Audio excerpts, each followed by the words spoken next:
Welcome to the Best Music Podcast, where we see behind the curtain and discover the hidden habits and success secrets of noteworthy music makers. I'm your host, Dan Spencer, and this week's featured guest is the legendary Richard Williams of the legendary band Kansas. Carry on my wayward son, don't you cry no more.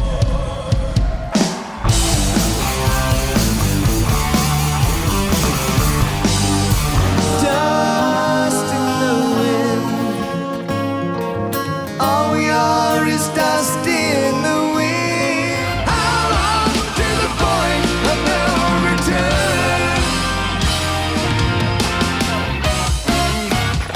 In 1973, the garage band from Topeka was discovered by Wally Gold, signed by Don Kirshner, and released their debut album in 1974.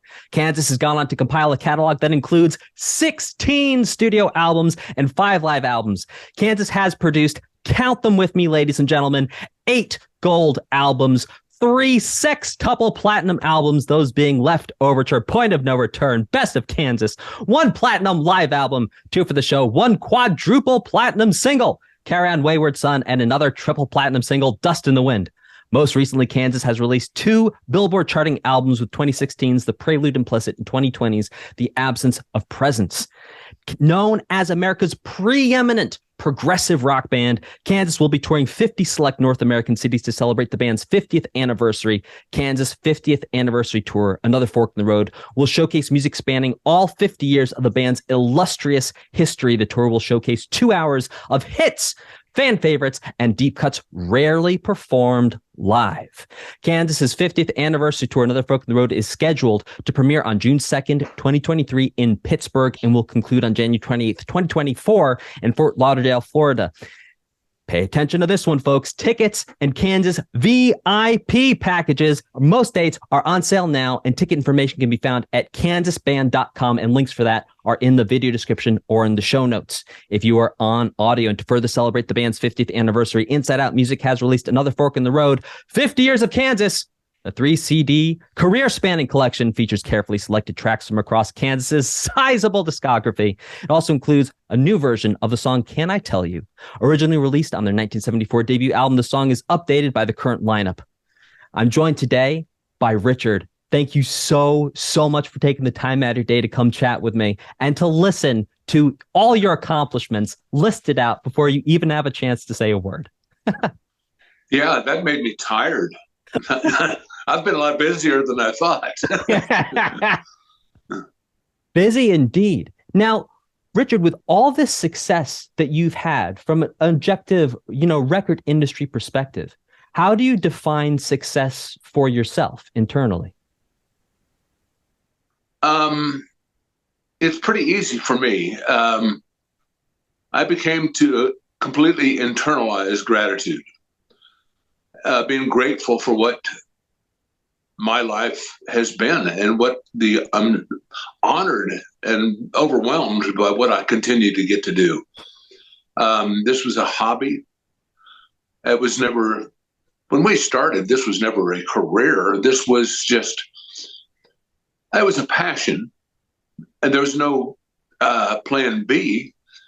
But in the back of your mind, you knew that the real life, the real joining the workforce and doing all that would come. And I remember back when we did an album, and that was really the loftiest goal we had, was to record an album and maybe get to tour, opening from a few bands and stuff. And then in a couple of years, we'd go get that day job that everybody else dreads. And step by step, it's 50 years later, and I never had to do that. And now there's no end in sight. Gratitude and all the accolades, all the quantifying, the sextuple-Platinum albums, it really comes down for you to just that gratitude of being able to go out and do this some more. Well, that's the fun is in the work. I got in a band because I wanted to play in a band. Go to band practice and hang around with your buddies and practicing by yourself.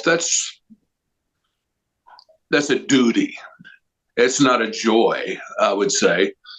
But getting together with the guys and just making a joyous sound together, I don't care if you're in a well-known band or you're just friends, that's what being a musician is all about. And I've gotten to do that my whole life now. That's what it is. And so that's why, like, I can go around into the living room and look at the gold and platinum albums on the wall. And it's like, oh yeah, oh, that's cool. I forgot, but I can't live in that. I can be proud of what we have done. I'm in awe of what we've done. I'm not in awe of me. You leave that on the stage. But I'm grateful for all of that has happened. But we're always looking forward. Like, get up today, then it's another step forward. Exactly where are we going? We have kind of a plan. We're going to try to do another album, but we've got so much touring to do that's going to take us into next year. And so we got to squeeze an album in sometime. But that's the plan, is forward. And it's nice to, fondly look back. Oh, those were good times. But I don't live in the past at all. Phil and I have been partners. Our first band was in 1967. And this is what we do because it's what we love to do. And so that's really the plan, is just wake up in the morning, take the next step. What would your number one piece of advice for anyone who's getting started in music, whether they want to make a career out of it or not, around achieving goals? Because you've achieved many of the goals you set out to do. Well, we achieved that goal after the first album. Sure. So the rest of it has just been icing on the cake. Is it really? Yeah. I think the most important part, it's two parts if you're in a band or in life. My daughter asked me, maybe 5 years ago, 10 years ago, what do you want me to do? And I thought about it for a minute. I said, I want you to find a passion for something. I don't care what it is, and I want you to do that. It might bring you some, success. You might be able to make a living out of it, or maybe you won't. But keep that in your heart. Keep doing that thing, because that's the thing that gives you pleasure. What I want is for you to be happy. The same, with a band, it's kind of the same thing. Surround yourself with friends, people that you can get along with. You can hire the best guitar player in town just because everybody says he's the greatest, but he's probably also a jerk. And he'll think you're holding him back, and there will be an explosion where he leaves and you guys are standing around going, oh, now what? So make it fun, make it enjoyable, and together you will make a enjoyable sound. Whether or not that turns into a career or not is kind of beside the point. You're still following your passion in that. And to be honest, the odds of it turning into a career are so slim. But still, it's something that you can always do. I have friends that I played in bands with back in Kansas that I got lucky. And they went on to day jobs and did other things. They've now retired. And guess what they do? Play. They started a band. Yeah. And they're still playing. They're out there having fun with their buddies, playing in bars and stuff, and just having a great time.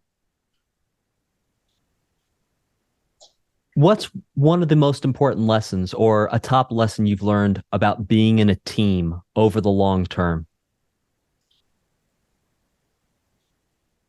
Well, I never want to be the guy that everybody's going, what's going on with Rich? Where's Rich? How come Rich is late? How come he's in such a bad mood? All that kind of stuff. You don't want to be that guy. Everybody's in the same boat, and you're the one that's whining all the time. Oh, got to travel. I don't want to. We got to get it too early. Don't be that guy. some people aren't cut out for this in the long haul. There comes a point, because it is hard, and it's harder if you make it hard. Like the travel, somewhere 20, 30 years ago, I made peace with it. That is part of it all. And when I first, before I even was in a band, when I was just wondering what this was all about, I knew it was what I wanted to do. But it wasn't for just being up on the stage and people screaming or whatever. It was, I signed up for the entire experience in my mind before I even started, to embrace the experience, the good, bad, and ugly of what it is like to be in a band, to be, and to this is your team.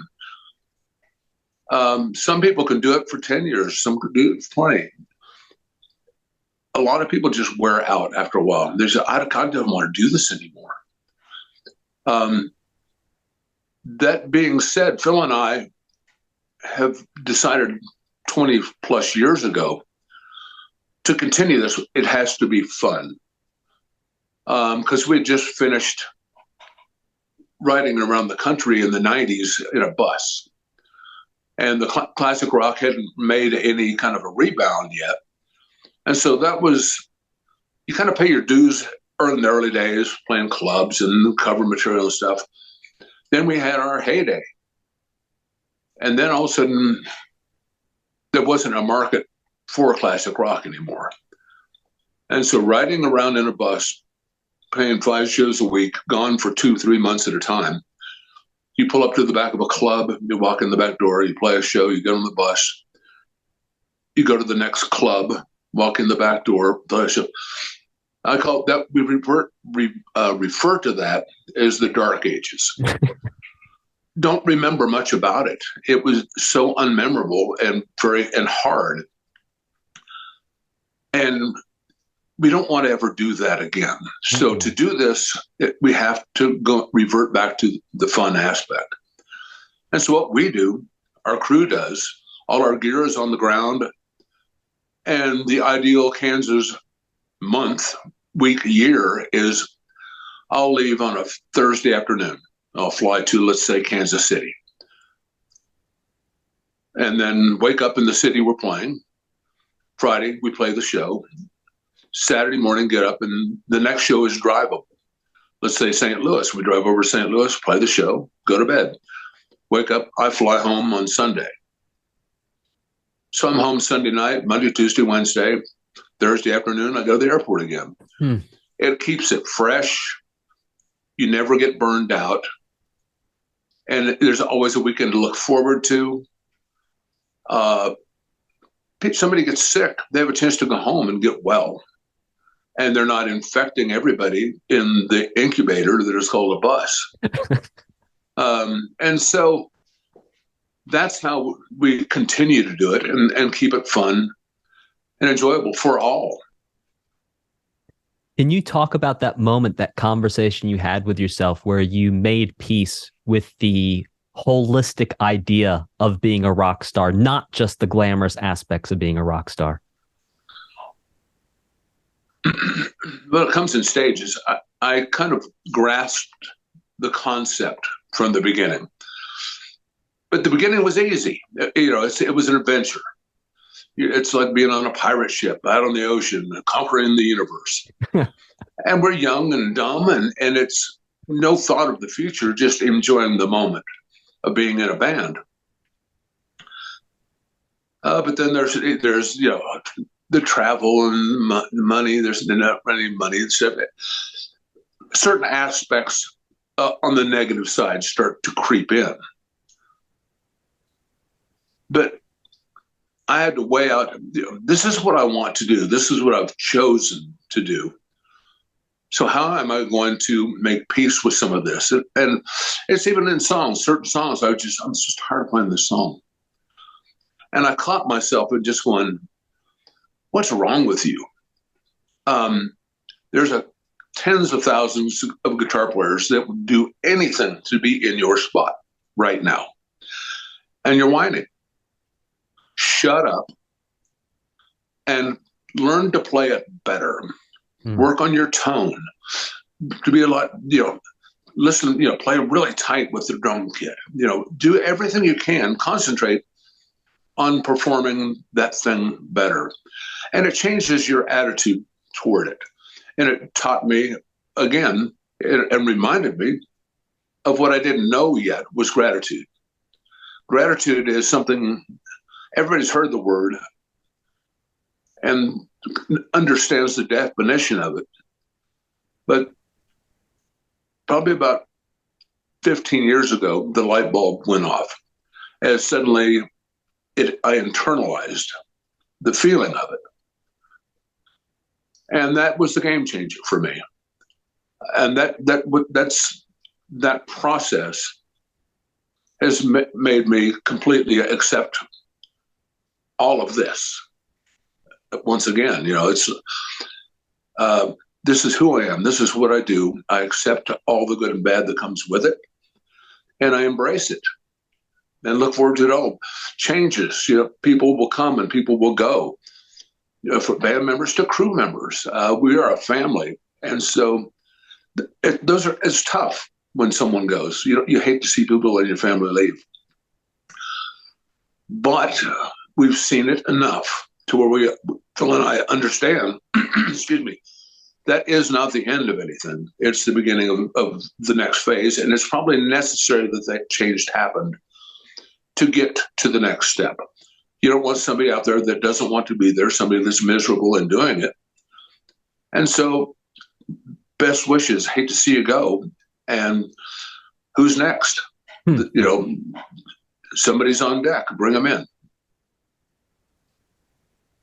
Speaking of that moment of understanding and really internalizing, okay, let me get tighter with the drums, let me explore my tone a little bit better. Would you mind breaking down what your current practice schedule looks like in terms of maintenance, like on those days off? Or is it really just that you have the songs in your fingers so well, you can just show up and you're good to go?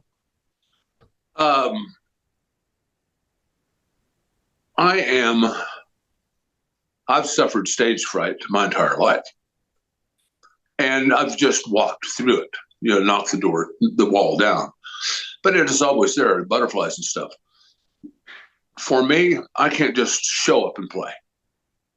I have to get in the element and be there and warm up, get a feel for the environment, all that stuff. So when the lights go out, 1, 2, 3, 4, go, I'm at ease.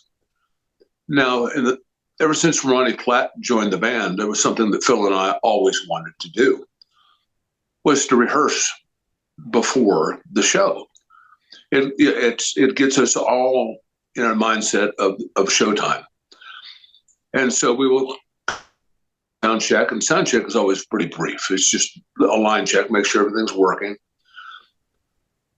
We'll eat dinner, then we'll go back into the dressing room where we have this dressing room gear set up, and we play for an hour, hour and a half before a show.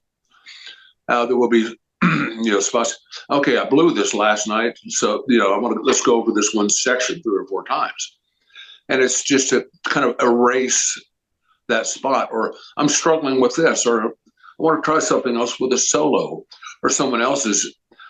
You get this yip where all of a sudden you make a mistake.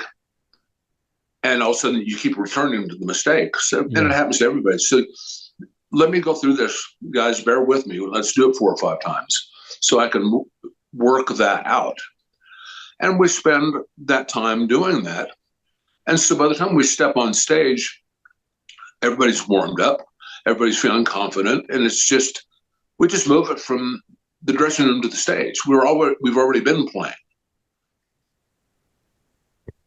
And do you ever, on those days off between shows when you're at home, do you ever have any sort of maintenance practice where you pick up the guitars, go through some of the songs, maybe some warm-up exercises, anything like that? Well, that's I've been doing that this morning before the interview started. Oh, well, there you go. And this is my guitar room. And like when we did the remake of Can I Tell You, that was during COVID. And I cut all my parts from here. Everybody did it all remotely. And it was an experiment to see if we could do a quality product in that manner. And it's also a way of keeping us in connection when we hadn't seen each other for so long. And so it was a lot of fun. And we gained a lot of confidence. It is another aspect of what we can do. But yeah, this is, I'll bet I average 5-6 hours a day in here. And a lot of it is, guitar players are weird. You don't just plug in and pick up a guitar and play. It's like there's too many knobs and things to twist. It is a constant search of the holy grail of tone. And maybe if you listen back, it sounds good, but it doesn't feel right. It's you're struggling and fighting it. Well, it sounds good, but what can I do to make it feel better in my hands at the moment? So it is constantly tweaking. Everybody's, me being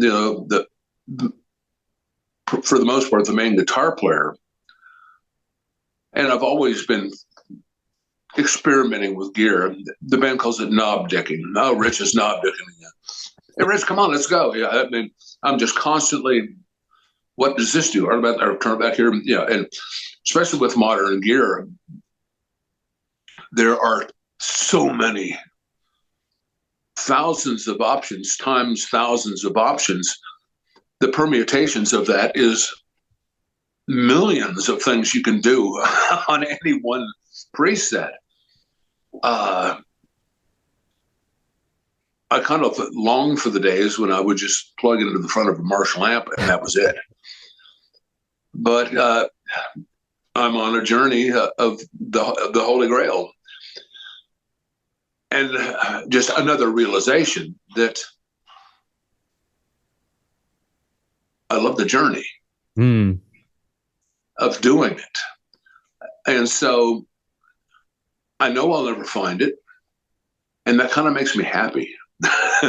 I've got a very understanding wife that said, yeah, honey, I just ordered, sitting over here is a Martin D28 12 string that I just got from Martin. They sent to me last week that I'm going to be using in the show.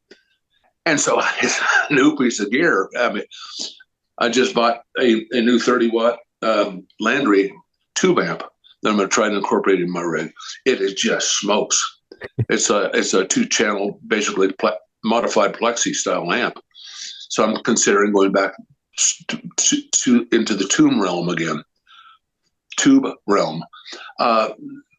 Again, I'm getting worked up over this because it's the journey, it's the search, and I have people around me that support it. Honey, I'm going to order this amp. Oh, great! I hope it works out for you. I get no blowback from it. Yeah, all I get is support, which is kind of a dangerous thing because if I was left to if I didn't have an accountant, to reel me in, I'd be adding a wing to the house. The amp wing, indeed. Yeah, it's beautiful. And I think the point, if for anyone out there who's maybe not a gearhead or a guitar player, it's like the tone can almost dictate how you play sometimes. And it's like, absolutely play better with a better tone. It's wild. And I can be struggling on stage. Like, you're getting away from notes, getting off this, looking for the next one because you can't find that sweet spot. And all these permutations are going through your head. You're switching things on and off, and meanwhile, you got another musical movement coming, and you got to get ready for that too. And all this is going. Then I'll watch a couple days later. I'll see that part of the show, say on YouTube, and I'll watch it and go, that sounds really good. And you make it look so easy. And it drives me crazy because you don't know what's going on in my head. It's like God, this is just, it's a struggle. And it's very important that it feels right for you at that moment. And I think that's what guitar players are always searching for. It's not that it sounds good. It has to sound good and feel good. And that's what, once you start finding that, that's when you really start getting in the ballpark, where that's when you can start having a conversation with your guitar and amp instead of an argument. Yeah, it's almost the difference between being in a boxing match with someone versus surfing a wave. It's like when you get that tone just right, it's like you're riding a wave and it's like momentum behind you. And when it's not there, it's like you're in a ring with Mike Tyson and you're just like fighting for your life. It is, and what the oddest thing about that, it is your perception. Yeah. Because out front, people go, man, that sounds great. It makes no sense. But that is the pleasant hell of being a guitar player, because it also has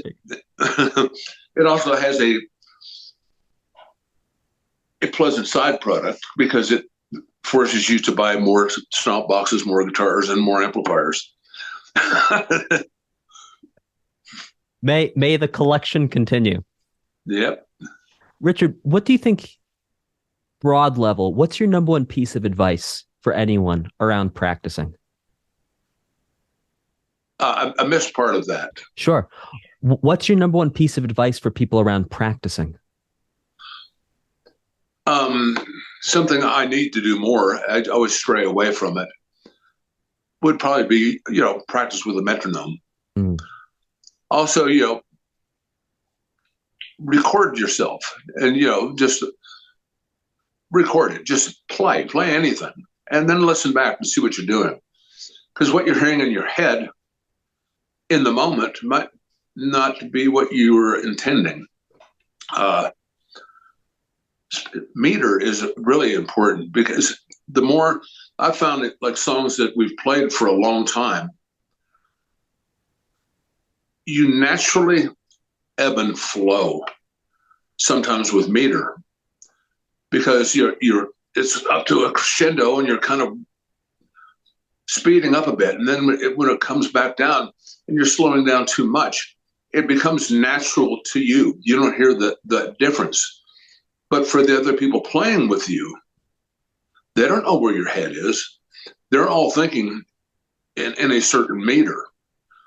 And especially like, an acoustic song where I'm setting the tempo, I have to be very conscious that I am not only the playing guitar, but I am the click track. I am the drum track. That's what I am doing. And if I'm getting off, it's throwing each person off track also. And it starts sounding a little bit, it's just not tight anymore. It's just slightly off everywhere. And so the precision in rehearsal, I think, is very important. As I say that, I don't do it enough. Have you ever had occasion to, when you are in those moments of needing to essentially set the time, set the pulse for the band, are you like thinking the song in your head, remembering what it should sound like, and then playing along with what you think it should sound like to get that tempo? Yes, but you don't want to think too much, because it's like, okay, here comes the part. It's coming. It's getting closer. Okay, now in 3 bars, everybody's going to stop, and it's going to be just you, and you've got to hold the reins in on it and play it perfectly, because it's buck naked. Nobody else is around. The only way to avoid, and that just causes panic, which tightens up your hands, is going to throw everything out of whack, is repetition. And being so comfortable with it that when it comes, it just comes. And, since by nature, I've always had a bit of stage fright that I fight through, those are moments that I don't think that's pretty common for a lot of musicians, if not most, is when suddenly you are standing there naked with a spotlight on you, and you're the one in charge of where things are going. Don't panic. I know this is hard to play, and you've blown it lately. All these thoughts start getting into your head. That really the only cure for that is repetition, fighting through it, to where you become comfortable with it, to where I've got this. I've got it. I played it 200 times yesterday. I've gone through it. You've played this thousands of times. It takes those kind of conversations with yourself. And everybody has those little yips, where there's some thing you've played perfectly for 20 years, and suddenly you screw it up once, and you wake up in the middle of the night going, oh yeah. And they creep into your skull like a cancer cell, and you have to get rid of them, because they will grow and get worse if you don't fight through them. What's a big or number one piece of advice you'd have for people around writing songs and creating original music?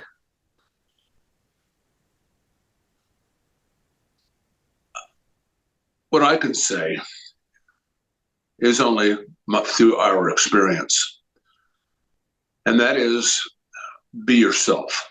Be yourself. Do what you want to do. Listen to your heart, your musical heart is your influences, the things that you love. And then that's going to combine with the influences of those around you. And it turns into this soup that, so he's adding the carrots and he's adding the chicken and all of that. And it starts to turn into this organic thing that you would never come up with yourself. But and everybody adding from the heart, their roots and what they love to do is key. If instead what you want to do is, listen closely to the latest trend and then try to jump on that. I want success, so we're going to do that. Some people have done it and done it successfully.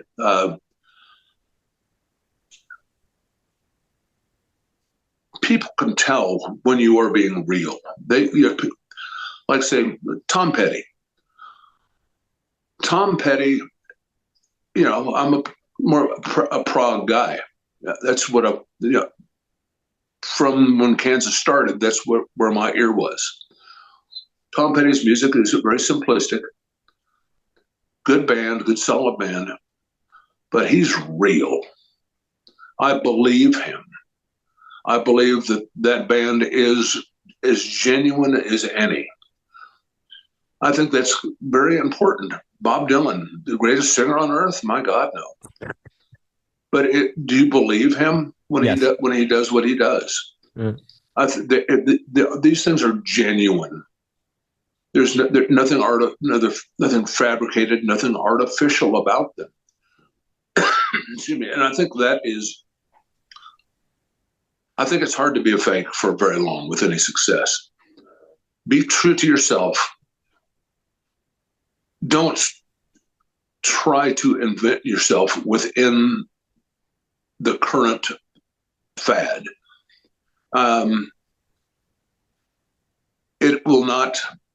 It might bring you some money, but it's not going to fulfill you musically in any way.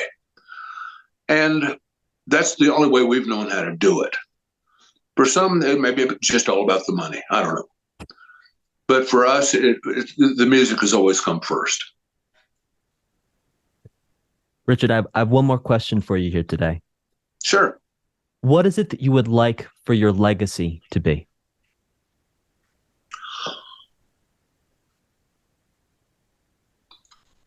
I would like to be, I've been a good bandmate. I've always been someone you could count on. I'm always there. A team player. Those are the qualities that allowed me to stay with these guys. Just the energy, attitude I bring to the team has been essential. I am quite aware of how lucky I am.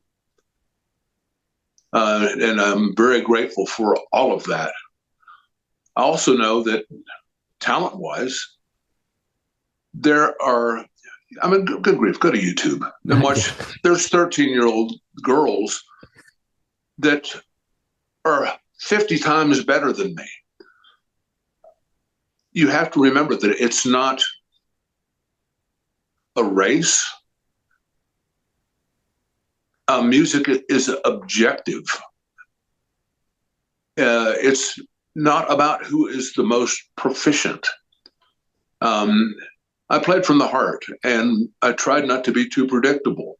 Sometimes it's like, I don't even know what I'm going to play. So here comes a part.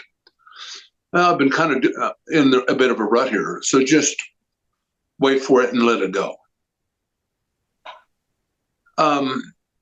But I think most importantly, I've been human. Earlier you said the legendary Richard Williamson.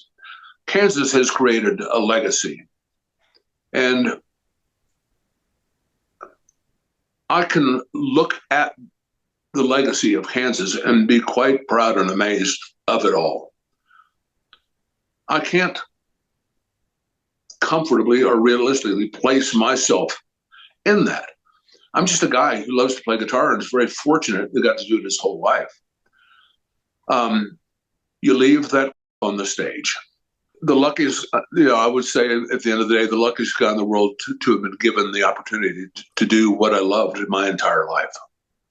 Well, if anyone out there would like to experience Richard being a very lucky guy and continue to be able to be a lucky guy out on the road, they have a 50th anniversary tour.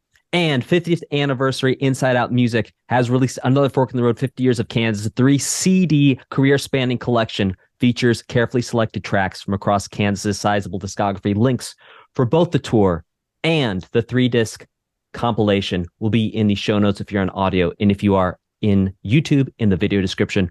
Richard, thank you so very much for taking the time to come chat with me today. It's been great. Some great questions. Fantastic. Thank you so much. I wish you the best and hope to catch you out on the tour. All righty. Thank you. Bye-bye. Take care. Bye-bye.